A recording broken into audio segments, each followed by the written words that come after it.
Welcome everyone to another and today's particularly an exciting and interesting episode of Marketing Hops, where we dive into pints and perspectives across the B2B landscape, sales, marketing, and everything in between. Let's have a cheers and dive in. Today we have on Anna, who is a founder and chief AI product officer at ALH.ai.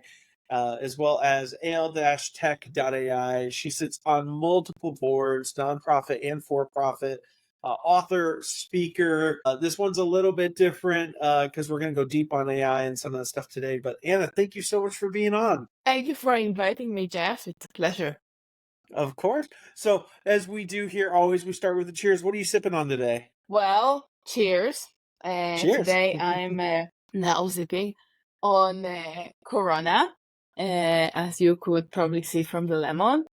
I love Corona. It's a light beer. And you probably, I don't know, I recently found out, and don't remember where, that a lemon actually has a purpose beyond the taste. It's tasty and it looks pretty, but it's also supposed to fight against it's a clear bottle, so if it is exposed to sun, so the lemon helps mitigate the exposure to the sunlight.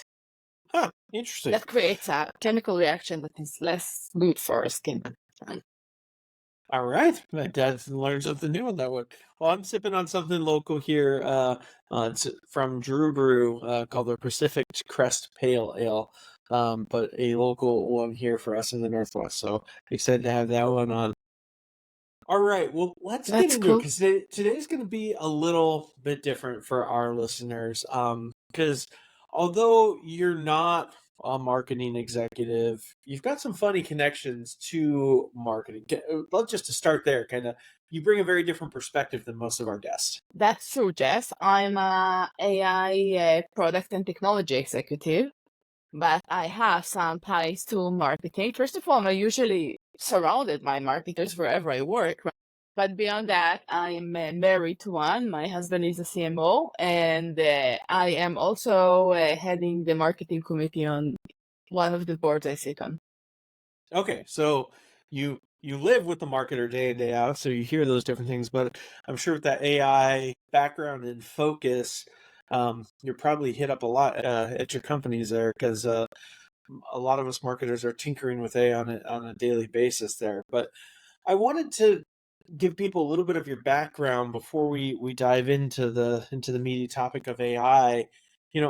As you look across your career journey, what were a couple critical points that really accelerated you into becoming an executive in the role you're in now? Well, I am one of those geeks, one of those people that been in the AI space for 20 years before all the current hype, right? I was fortunate to see AI developing and grow through the last 2 decades.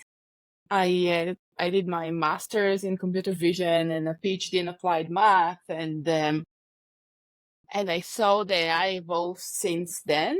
And in product and technology, and in the last decades, we have more and more AI incorporated in our life everywhere. And then now there is this amazing hype with the generative AI that kind of steers everything up. But even though AI was like the common thread through my whole career, as many executives, my career was not linear. I generally like kind of looking at a career more like a climbing wall rather than a ladder. And I think that also kind of help us round ourselves up and enrich ourselves in various directions. So I started in the academia and I taught applied mathematics in the academia in a few different countries. As you can probably hear from my accent, I was not born in the US. I was born in Ukraine, spent there like a very short amount of time. And then I was raised in Israel with my sister. And my mom was an art enthusiast who really encouraged me to excel in art. My dad really liked science fiction, so he encouraged me to excel in technology and science. So, like a good firstborn, I did both. So already well-rounded, right? Kind of developed in all this direction, and I did it through all of my education, including my college education, where I kind of did a double major in fine arts and in math. Yeah, I was the only one at the university who did that. There is no overlap. There was Say that feels at the like that's time. pretty unique. It was like now you start to see a lot of overlap between AI and art. But back in the day when I was, and I don't want to date myself, but like when I was studying, there was yet no overlap between, not obvious overlap between art and AI. That was taught at the university level. And I studied in the academia for a while in the science and applied math space. I lived 4 years in the UK after I won the Marie Curie fellowship. Cool. And I taught at the University of Warwick, and that was a ton of fun. But I was really excited about all the innovation in the space of technology and AI that was rapidly evolving and growing, mainly in the industry. So at some point, I overlapped a little bit between academia and industry until I kind of made the final leap to the industry. And I worked in various types of organizations. I worked at 2 seed-stage startups where we really kind of been 3 people developing things from scratch, developing kind of machine learning and AI-powered product, including, for example, a content personalization with AI, way before it became very popular. And I worked at a consultancy where I had the privilege to work across many different industries and help executives apply data and AI to products in various verticals such as healthcare, pharma, insurance, energy, consumer goods. So I could kind of learn how you can apply technology and AI across all these different industries. And also had the privilege of being kind of in direct contact with clients, for example, and doing all the kind of biz dev and client relationship and not just the technology side of things, right?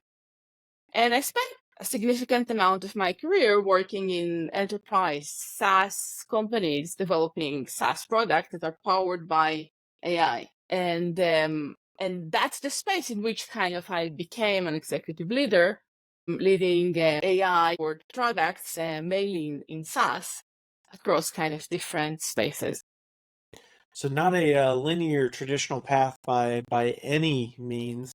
I have to ask, on the art side of the world, do you paint? Do you draw? Do you other? Again, I'll admit my ignorance in that space, but what is your medium of choice, and do you still do it today? Well, when I started as a painter. And through my studies of fine arts, I studied all of painting, sculpture, print, and photography. And Awesome. and then I didn't do any art for a while, except just loving art and going and seeing a lot of art, because I think we all need art in our life, and the more the better. But then when I came back to art making in 2017, I started kind of focusing on digital photography. And I think that digital photography is the medium that I'm doing art in today. And I guess people could probably guess that because maybe it's closer to technology, but like I started as a painter and I'm doing fine art photography now. Nice. That's awesome. So AI means a lot to a lot of different people. I think probably a lot of our listeners didn't even think AI to some extent existed 20 years ago.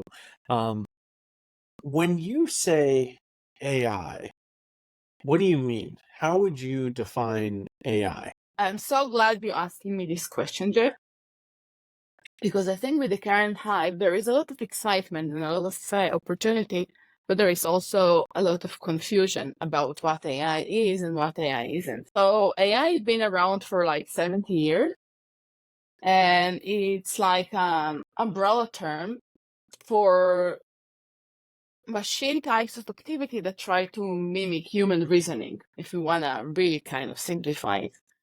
And it could include even heuristic algorithms, such as kind of used, for example, in the Sims games. If your character has more hunger points than boredom points, it should eat first and play later. That's also kind of AI because it mimics a route of kind of human reasoning. AI also include in its majority, and that's what's the reference of when we were talking about artificial intelligence, the majority of it is like machine learning. The machine learning is also kind of, it could be even simple statistical algorithms such as linear regression, logistic regression, or random forest. And it can have very complicated algorithms such as deep learning. And the current hype is about generative AI, most of which is kind of related to large language models that are part of natural language processing, which is like a huge sector in itself within the whole AI and machine learning realm. But like talking about it, so kind of, I think that to clarify the most of the confusion that is happening here, AI was not created in 2023. It was here in the last 70 years, and we have a lot of AI powered products that we use in the last 15 years or so, including the spell checker you are using, and other kind of a lot of other applications that you're using in your everyday life and are actually using AI already. Self-driving cars exist for a few years now. Right. GPS systems use assistance of AI. We use machine learning for diagnosis assist for quite a few years at a company I worked a few years ago at Tesla. We had a project with Alexion and Radish Children's where we generated a diagnosis assist tool to help diagnose rapidly rare diseases in newborns that won a Guinness World Record already in 2018. Cool. So AI definitely was not created in 2023. It's here for a while. So what do we need to differentiate? So we can talk about AI powered products. And those are products that are kind of powered by the AI technology. And we can talk about generative AI for the user. So for example, ChatGPT is a product that is powered by very serious deep learning AI. But in order to use ChatGPT to at your content or your summaries or your pictures with DALL-E, you don't really need to know a lot about how the model is built. It's like if you want to learn to drive a car, you don't really need to know how the car is built. In a similar way, to use ChatGPT or Gemini or Claude or your favorite generative AI tool, or DALL-E or Midjourney, you don't need to be a data scientist and you don't need to know how to build AI-powered products. Such a work, if you're a marketer, for example, those tools are essential to you, and learning how to use them is going to be very helpful to you, but you do not need to know, unless you want to, all the data science that had built this vehicle for you. No, I like that. It's I think what's really happened in the last couple years is it's become much more accessible to kind of the every man, every person. As you go through that, it's like I can hop on. Google's pushing Gemini and Gmail and things like that right now, and we can just kind of hop on and get into that. You hit on something I want to go a little bit deeper in, but I'm curious right now. Out of the LLM models, would you go Claude? Which is your favorite, Claude or ChatGPT? Which one wins? So I don't have a winner. I use all of them. Which one do you like the best? And I enjoy comparing between them all the time. And I find that each one of them has its own kind of benefits. I think ChatGPT, just because being longer in the space, has more options. And moreover, I think, and that's why AI became a hype and we have to give it to OpenAI, is because of the outstanding user interface. So user interface and user experience are very important for any product. And while we had those GPT models already in the last few years, and even GPT-3 existed way before the hype, what created the hype is the accessibility. So OpenAI made it accessible, like you said, to every person, and not only made it accessible to every person, made the usage a delight. So that's what created the hype. And OpenAI being in the space for longer, and GPT-3 was created already a few years ago, and then they kind of went to GPT-3.5 and GPT-4, and we are now awaiting the GPT-5 like that everybody looking forward to. So those models been around for longer and maybe kind of are richer with what they can do. That being said, while it's a delight to use ChatGPT for a lot of the tasks, and we can not only it's kind of both fun and useful and saves a lot of time to use ChatGPT to ask it questions, summaries, make your writing better and whatnot. They also enable you to create your own GPTs in the paid version. And in the paid version, you create your own GPTs that are more kind of specified to what you need them to do, and that you don't have that yet in the other tools, right? So that's a big advantage that OpenAI and ChatGPT have. But that being said, Microsoft took the same LLM, the same GPT-4 model, and created the Copilot possibilities. And those are extremely convenient and useful in the way they integrated within the Microsoft product and provide to enterprise user additional layers of security, for example. So it depends on your needs. So if you are a heavy Office user and you need certain layers of securities in your enterprise, then Copilot your way to go with the same GPT-4 models. The ChatGPT is a very kind of common and useful tool that everybody can use at home or in their business. That being said, for certain personal uses, and I think now currently the enterprise uses of ChatGPT, Copilot, and Gemini are the most kind of accessible to businesses, and it's easiest to leverage for enterprise scaling. That being said, for your personal use, I, for example, really enjoy sometimes using Meta AI for certain searches, because think about it, they have a ton of social data. So if I'm looking for the best restaurant or want to compare a few different restaurants, sometimes I get those better results from Meta AI.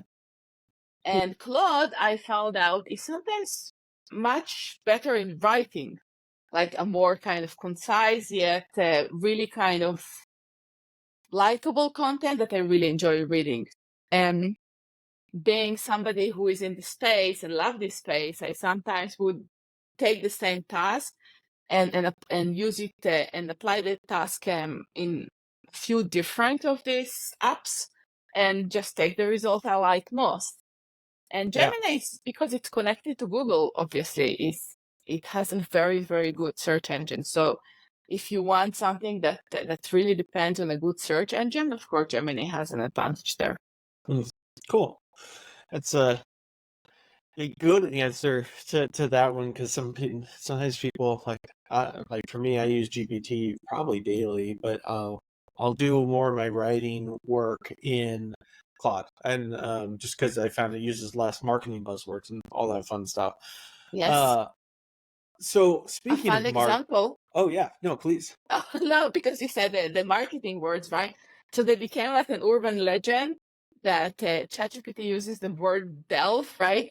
And it has like certain words it uses that people can recognize that you use ChatGPT, which became like a buzz killer in a sense for using it for content. And then, Right. people feel that Claude uses less of those jargon words.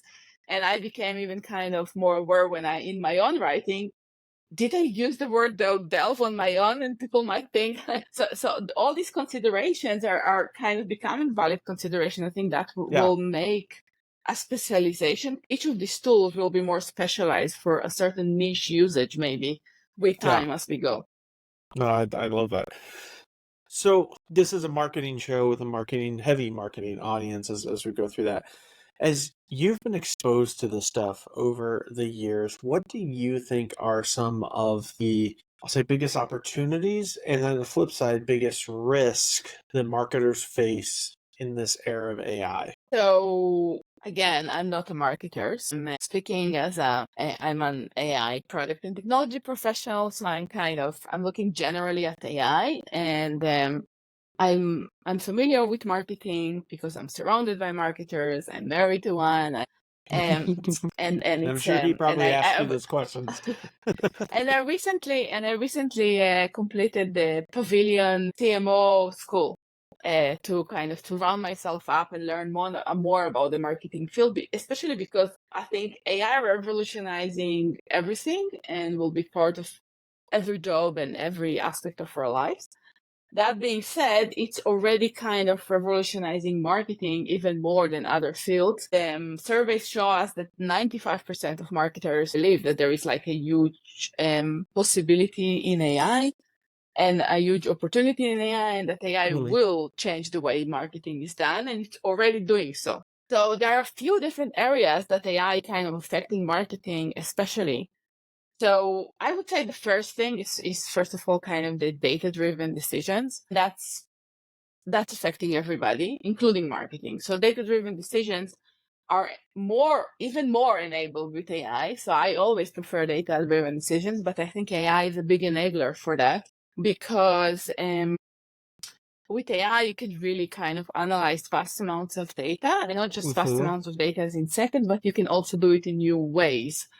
So for example, if you have a CRM, you can download all your data from your CRM and have new understandings about your customers and what you should do to prevent churn or acquire new clients or innovate for your clients. And you can do it with automation in not even a matter of minutes, but a matter of seconds. And that kind of really kind of can drive your marketing activities with decisions. Let me pause you on that one. I want to get a little technical here.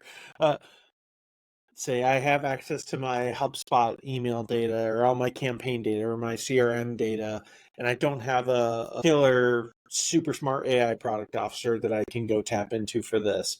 What is that process? Can I just upload that, that CSV, that Excel file output into ChatGPT and ask it questions? Like, how do I actually do that? So to walk you through the whole process of how you can do that kind of practically would take probably longer than the time we have allocated here. Not that much longer, but it will take me probably half an hour to explain all the stages, something like that. Yeah. So first of all, you need to have a common ID, in a sense, to combine your data from emails, HubSpot, and your CRM, your maybe NPS score, whatever you're using for your clients. So you need to have a way to combine this data, and usually you would do it using a common ID. Say each of your client would have a one ID. So kind And of that's pretty level it, simple. tie And it all then together so that you yeah, see and or maybe understand the you one have profile. exactly. So you can combine all the data about client Jane on the same kind of so all your records, all your different kind of records about Jane are connected. That's the first thing you would need to do. Then you could also have maybe already have a database that somebody kind of created with your client info. But say you just have just a CRM or just something simple, or you don't even know how to connect your data yet. Even with that, there are things you can do, because you can any type of system that you have that you can, for example, download your data into CSV, comma separated values file, or Google Sheet, or any of those. You can then use an AI system, which could be either ChatGPT or Gemini or other, providing that either you anonymize your data or you have a system that have data protection. And a lot of them now do on the enterprise level. So, and this kind of taps into the risks, right? You want to make sure that you comply with data governance, data security, data privacy. So as long as you know that your data is protected within your system, or you anonymize your data, that's the concerns, then you can now create a process, a very easy to create automated process in which you will analyze all of your clients' data, and you can find out things about your client that you couldn't find before. For example, you can use a tool, a generative AI tool such as ChatGPT, to understand all the words that your detractors say, or you can analyze all the words that your promoters say, right? And you would find commonalities, and then you can do something about it. And you can find ways to mitigate churn. You can find ways to make your sales calls better. So this is just one example of how you can enhance your marketing life with AI and data and make data-driven decisions. But I think the biggest impact on marketing is probably content generation, because I think that generative AI entirely changed content generation for all of us, and it affects marketing more than other I think sectors probably. Yeah. Because you can generate your content much quicker now, and you can even create personalized outreach messages at scale with AI, and maybe your automation to your CRM or HubSpot. And you can now generate AI much more quickly and at scale, and even personalize content or very unique content that will be very interesting and etc. You can generate very quickly at scale, which means that you will have a need of a smaller team. You don't rely anymore on a big team of data scientists that you would need to take out of the company or out of the product team in order to generate your marketing analytics and marketing content, right? You can do it all by yourself because the tools are so accessible that, we can have a separate call and I can teach you in 15 to 30 minutes how to use it, and you will be an expert for life, right? So Might have to take you up on that one, because I think it was one of the questions that I run across a lot with people. It's like, cool, I know how to pull up GPT or Claude, and I know how to ask it questions, and I know how to upload a couple of docs, but it's that next layer deeper that I think we as marketers, use the royal we there, tend to struggle with. Is kind of, we know it's there, we know it's closer than ever, it's something we could grasp at, but we still don't necessarily know how to do it. And so that definitely could be an interesting one to deep dive on at some point there, because I think it's that next layer of connecting and having everything talk to themselves, and also some of the consideration sets that you said of like, hey, should we, should I upload this data set, is a question you should probably be asking yourself before you upload anything into these GPTs and stuff, especially if you're not on a sanctioned enterprise, whatever that you're on there, because they use this data to learn. And so I think it's a good thing for us to remember there. yeah, so again, I cannot emphasize this enough when we're talking about risks. The main risks for marketers and data officers and product leaders and everybody and executives is we have to make sure that whenever we use AI, we use it safely and responsibly and ethically. And one of the first things to think about is data privacy and data protection. Please, everybody, when you're using all these wonderful tools, make sure that your data and your client's data is protected. That's kind of a very important point there. And to your second point, kind of that because it is so important and is not that difficult to learn, we have now more and more training opportunities, including by your truly, that are provided, and people can in various verticals learn how to use these tools effectively and safely and pretty quickly, and keeping up with those skills and training will avoid confusion and teach people how to leverage it in their work and leverage the work in a way that is safe for them and for their clients. So that's a very important point as well. So one area that I think, well, actually, before I go here, data compliance, data risk, marketers don't often understand what's at risk, like with those types of things. Like, I uploaded a PDF or I uploaded a CSV and it gave me what I wanted. Like, what could be the consequence of missing that? Because I think a lot of people don't have an appreciation for what that risk actually could look like in the real world. Well, the implication could be vast. It could be like when you, as a marketer, uploading something to a system that's not protected, then this data can go out to the world and just be exposed. And it might be your proprietary data that your business depends upon, like happened to Samsung when at the beginning of this whole hype, for example. It could be so you might lose your proprietary data or your client's proprietary data, which might be from very unpleasant to illegal. You might fail to comply with regulations of private data, and you might break some laws around privacy of data and around IP, intellectual property. And there were a lot of lawsuits generated because as this data becoming publicly available, right, then also all these models train upon this data, and your intellectual property might be used to write somebody else's content. Right. or generate somebody else's logo. So there started to be a lot of lawsuits in this space. And as a result, attorneys started to train executives and companies on what is really the precautions they need to take in order not to break any intellectual property laws. And generally, there are a lot of training now, like when GDPR came out, and there were like companies were giving these trainings about privacy of data to everybody in the company. And that was especially important in those pharma companies and healthcare companies, because they have a ton of HIPAA data. So data privacy is very important. And I think this training should be available to everybody at every company, and it will start to be kind of I assume a common rule for every company to have some training, not just to marketers, to everybody, about privacy on data.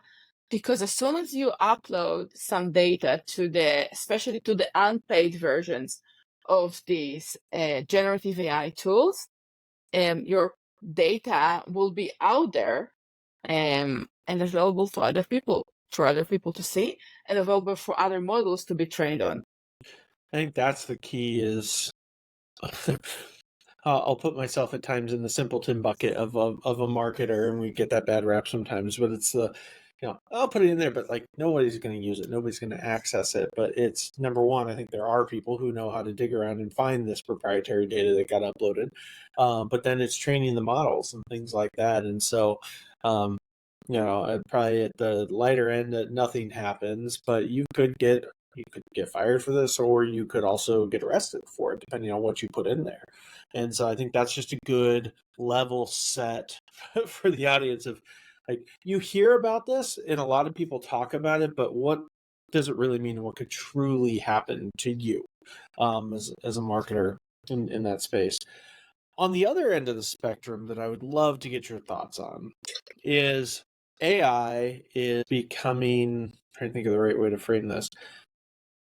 Basically, the concept of search engine optimization is getting entirely disrupted by AI, right? You've got exactly what you talked about earlier of Meta and reviews. You've got Gemini connected to Google. You've got Perplexity sitting out there where people are asking questions. You've got, the data is being trained up on both Claude and GPT, where you can say, you can compare two brands. Say, what's the difference between these two, or which is better, or how we used to kind of hack long tail SEO with articles on long sentences and queries. That's taking up a ton of real estate on just google.com. There's, it's in terms of all of these things. So how, if I, as a marketer, knowing that my traditional backlinks and writing great content and that kind of stuff, how should I be thinking about influencing these models so that my stuff actually stands out? So some stuff I probably want to keep away, but at the other end of the spectrum, I actually want to influence. I do want to train these models with my point of view. So you're touching here on a very relevant point. The whole landscape of the search engine optimization, or SEO, is going to change as a result of generative AI.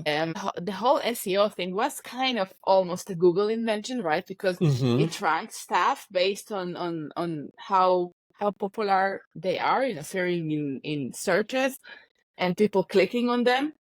So that being said, marketers will now need to think of new ways how to stand up, for two reasons.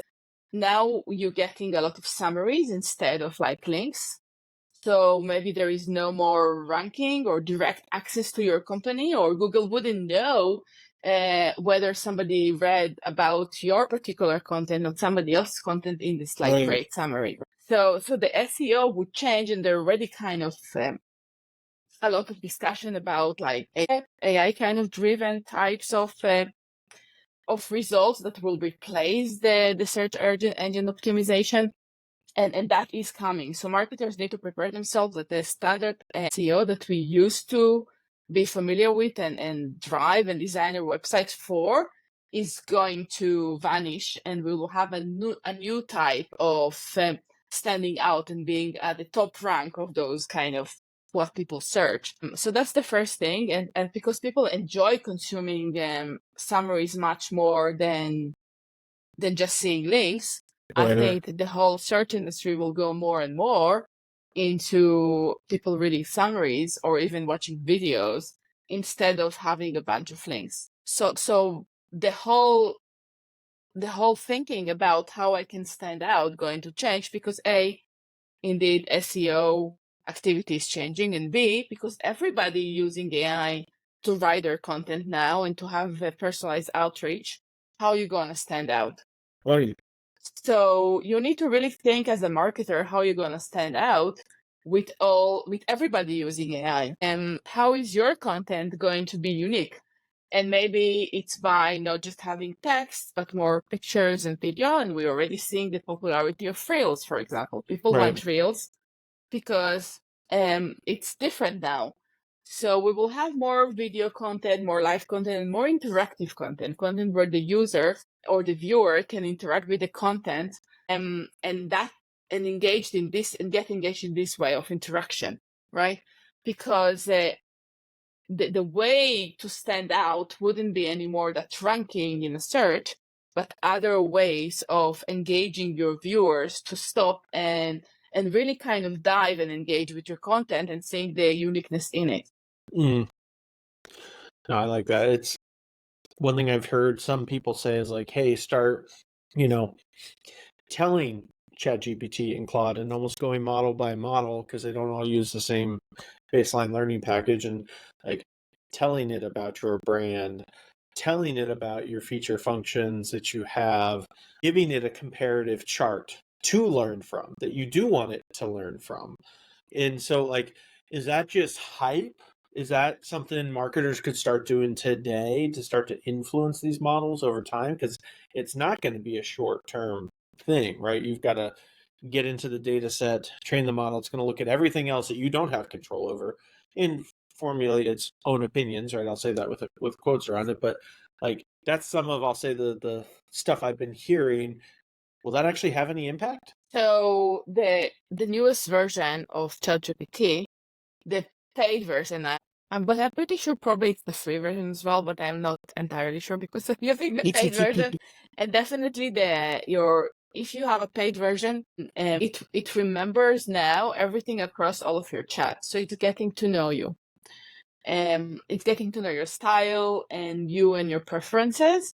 And it's gonna, and you can say what you liked and what you didn't like. So for this feedback loop, and the model kind of learning what you prefer and what you don't like, and knows your style, your brand, and you essentially across your different conversations with the model. So that really enables the ChatGPT to serve your needs better by linking the different conversations you have, and the feedback loop you created with saying what you like, what you don't like, etc., to serve your needs better. In addition to that, you have custom instructions within ChatGPT that you can specify what you prefer, and it remembers it because it's there. And then you can create your own GPTs. Your own GPTs is essentially like giving a bunch of very personalized instructions to the model that will just, instead of writing them each time, it will kind of, if using that GPT, it will remember that, right? And use that for your needs. So you can, for example, if you want create a GPT that knows your brand, you can create a GPT to which you will feed everything that's related to your brand, and then it will remember it in all the responses it will give you going forward, right? So it will be personalized or customized to your particular brand needs. So currently with ChatGPT, it's easy because it's giving you all the tools you need to generate that brand awareness and brand recognition in the responses it gives you. And that's why also this application is much more mature than all the other applications that we have, in the sense that it's very easy to create the memory of who you are and what is your brand in the responses it provides you. If you want to do similar things currently in Gemini or Claude or others, you will need to make more effort to automate it, because either you would include it in every conversation that you have with that chat, or you will create this automation by yourself by kind of using, say, an open source LLM or APIs and creating your own automation system where you will create kind of a model that will be more fine-tuned to your specific brand and your specific needs. But that's a lot of work, and you will probably need a technical team or a team of data scientists or engineers to help you with that. Most marketers don't have the technical skills to do that. That being said, because ChatGPT released those capabilities and people really enjoy them, and the competition is going on, and competition is always good for the users, they're gonna catch up. So just wait and see, right? And you will soon have similar capabilities with Gemini and Claude and Meta AI and others, like started to happen with like image generation and video generation, that companies compete and catch up and release those capabilities out. I like that. Like that a lot. So I know we're coming up on our time here. Two last questions I'd love to get. As a head of product, what is something that you wish marketers understood better about your world that would help them work better with their own heads of product? So, like, what the first thing I would like them to understand, and I think we already touched on that, is like, what is AI and what is that AI not, and what you should know about it, right? And how we can use it. So I think there is a lot of confusion, especially in the marketing and sales world, what they need to know and understand about AI. So it would really help technology people and product people if marketing and sales were very intelligent about what the AI capabilities at the products of their companies and other companies, without feeling the need to understand the model, because they don't need to. And that's too complicated. Then they're going to complicate it for their clients and prospects if they're going to try to explain it to them. So what you need to know as a marketer and a salesperson is what are the current AI capabilities that your company actually has and uses in their products and overall in their operations. Trying to explain how the models are working if you're using any models, because you don't need that, your client doesn't need that. You only need to know something like the general capacity and capability. That's number one. Number two, I think a lot of people now, everybody's saying AI. We have AI, we have AI. I wish people didn't do that, because again, you want to differentiate. So if you're using AI, and say that and say which kind of AI or machine learning or data science or analytics you are using in your products in your company, and be very transparent about it, right? So that's the second thing I wish kind of was more widely adopted rather than just saying generally AI. And the third thing, I think that marketers and salespeople really need to educate themselves on what are the data protection, data governance, and data safety that our company is using, because most prospects and clients are interested in that, right? So when you're talking about your products, what your company does in technology and AI, you need to be able to say with confidence which protection you can provide to your client for their data. That's very important. I wish, kind of every company would educate their sales and marketing people on that, and every marketing and salesperson would speak about it with their prospects and clients and audiences, because that's kind of important for both Just sides. a little bit.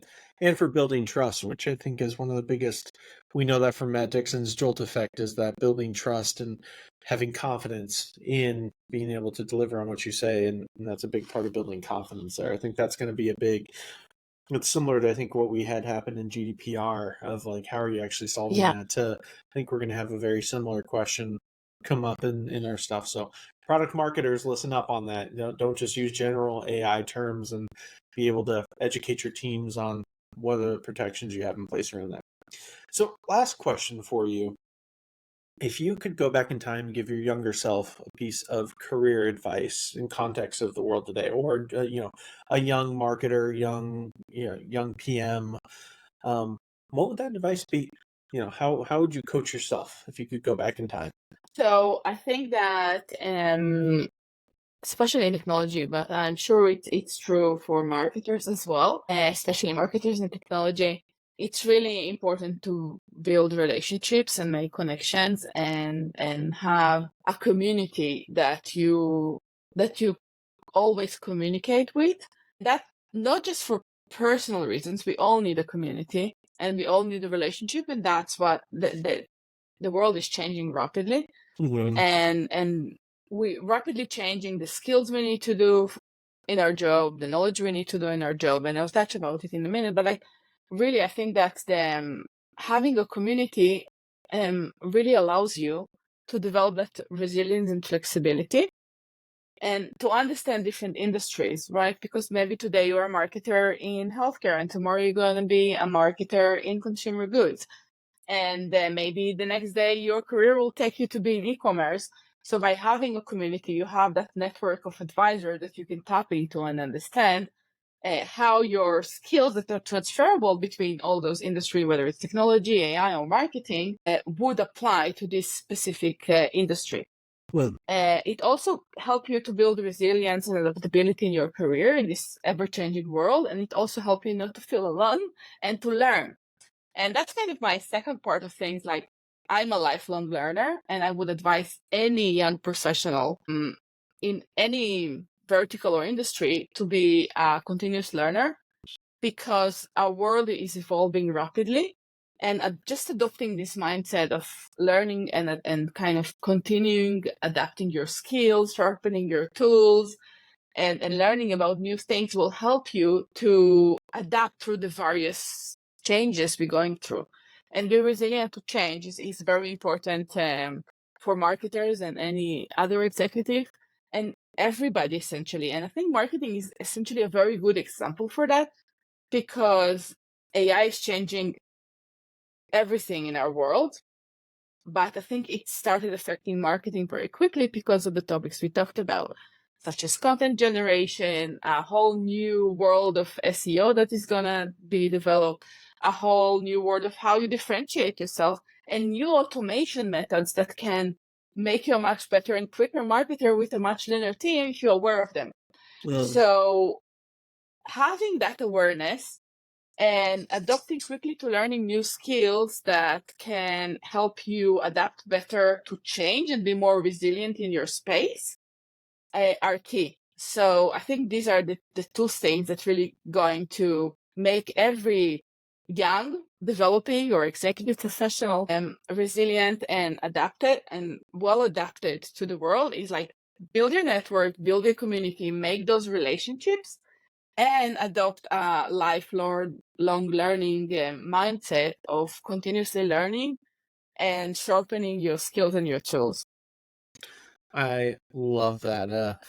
I think I could summarize it as be curious and stay curious as you go through that, because that's a big passion area of mine as well. And the second you stop learning is the second you become stale. So I love that element. If people want to get in touch with you, where can they find you? Where can they connect with you? So I'm on LinkedIn, and people can reach out on LinkedIn, and we can put a slide maybe quick to LinkedIn profile link, and I'm really happy for people to connect with me on LinkedIn. I'm very active on LinkedIn, and I'm also on X, and I'm on all the social platforms, but I think LinkedIn is where mainly most professionals in my space communicate. I love this community, and this community is really becoming a thought leadership community, a thought exchange, a knowledge sharing. We'll wrap people there. Awesome. Well, cheers. Thank you so much for being on the show today. And here's to staying curious. Thanks, everyone. Here is to staying curious. Thank you, Jeff.